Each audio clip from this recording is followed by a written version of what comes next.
Welcome back to the channel.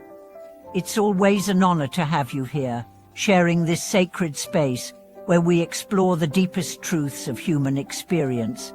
Whether you're returning to continue your journey or you're here for the very first time, I want to welcome you with open arms. Today's topic is one that touches every single one of us, no matter who we are or where we come from. It's about pain, the kind that keeps you awake at night, the kind that grips your chest in silence, the kind that makes you wonder, why me? We all know pain. We've all suffered. But the real question isn't whether we suffer, it's what we do with that suffering. And more importantly, where it comes from. Let's begin with a question so simple that it often goes unanswered. Where does pain truly come from?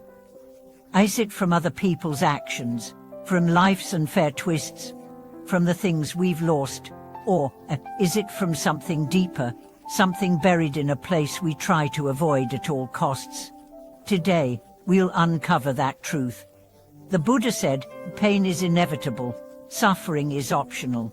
At first glance, this may seem cruel or dismissive, but in reality, it's the most compassionate teaching you ever receive. Why? Because it puts the power back into your hands. Most people live their lives running from heartbreak, from failure, from shame, from regret. They keep themselves busy, distracted, numbed, hoping that if they don't look back, the darkness will just stay behind them. But the truth is, the more you run from pain, the stronger it becomes. Like a shadow, it follows you. And the faster you run, the more tightly it clings. True liberation does not come from avoiding pain. It comes from walking straight into it, and seeing it for what it really is, not a punishment, not a flaw, not a curse, but a signal, a guide, a doorway. Let me tell you a story. There was a woman named Mai, in her 40s, recently divorced, emotionally shattered. She had spent years pretending everything was fine, wearing a smile that didn't reach her eyes, suppressing the storm inside. Then one day, her carefully built world crumbled. She lost her job, her child stopped speaking to her. She fell into a depression so deep, she thought she'd never climb out. In desperation, she signed up for a silent meditation retreat. There, in a quiet hall surrounded by strangers, with no phones, no books, no distractions, she sat, hour after hour, day after day, and at first, all she could feel was pain. Memories came crashing down like waves, her failed marriage, her unspoken grief, the deep loneliness she had buried under layers of busyness. But something strange happened. She didn't fight it this time. She let the memories come. She let the tears fall. She stopped labeling the pain as bad or unbearable, and just watched it. And in that stillness, she discovered something profound. Her pain wasn't just personal, it was universal.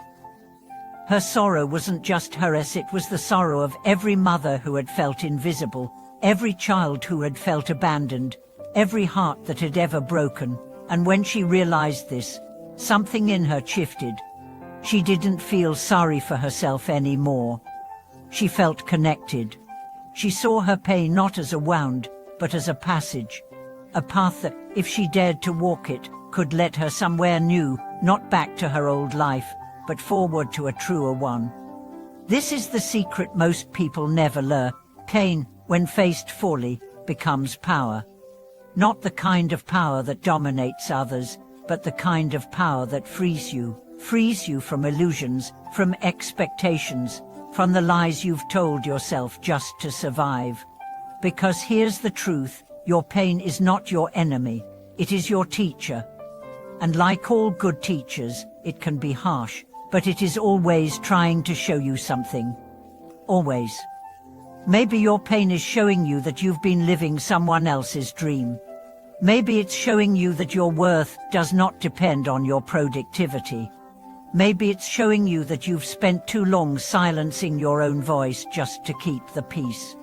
Or maybe, just maybe, it's showing you that it's time to stop running. Most people are terrified to sit with their pain. But what happens when you do? At first, it feels unbearable. But then it softens. Because pain, when witnessed with compassion, begins to unravel. You start to see the stories you've been telling yourself. You start to see that beneath the rage is hurt. Beneath the fear is a need for safety. Beneath the shame is a longing to be seen. And once you see it, truly see it, you realize that you are not broken. You are breaking open. Into truth, into light, into love. I want you to imagine for a moment that your pain is a small child, standing at the edge of a room, crying. The more you ignore her, the louder she cries. But when you walk over, kneel down, and say, "I see you," everything changes. That child is your inner self, and she doesn't need to be fixed. She needs to be held. Real healing begins not when pain ends, but when resistance ends. When you say, "This hurts, and I will stay anyway." When you say, "This is dark, but I will not abandon myself." When you say, "This feels like death, but perhaps it is a kind of birth." The most powerful people you know, those who radiate peace, compassion, wisdom, they didn't get there by avoiding pain. They got there by walking through it, by sitting in the fire and learning not to ban. This is not about becoming emotionals. It's about becoming fearless. Fearless not in the absence of pain, but in the presence of love. So how do we practice this? Start by breathing. Right now. Inhale. Exhale. Feel the pain you're carrying. Name it. Grief. Fear. Loneliness. Anger. Then ask, what are you here to teach me? Wait. Listen. And when the answer comes, however soft, however strange, honor it. You are not weak for having pain. You are human. You are not failing for falling apart. You are opening. The caterpillar thought it was the end of the world, until it became a butterfly. Let pain carve you. Let it sculpt you into something truer, something freer, something more alive. And when you emerge, know this, you were never alone. There are millions walking beside you, quietly, courageously, learning the same lesson. That pain is not the end. It is the beginning. Thank you for watching this video. If it touched you, share it with someone who needs to hear these words. Leave a comment with your own experience of facing pain and finding peace. Don't forget to subscribe and help us grow this community of light, truth, and healing. Until next time, be gentle with your heart and never forget the strength that lies within your pain.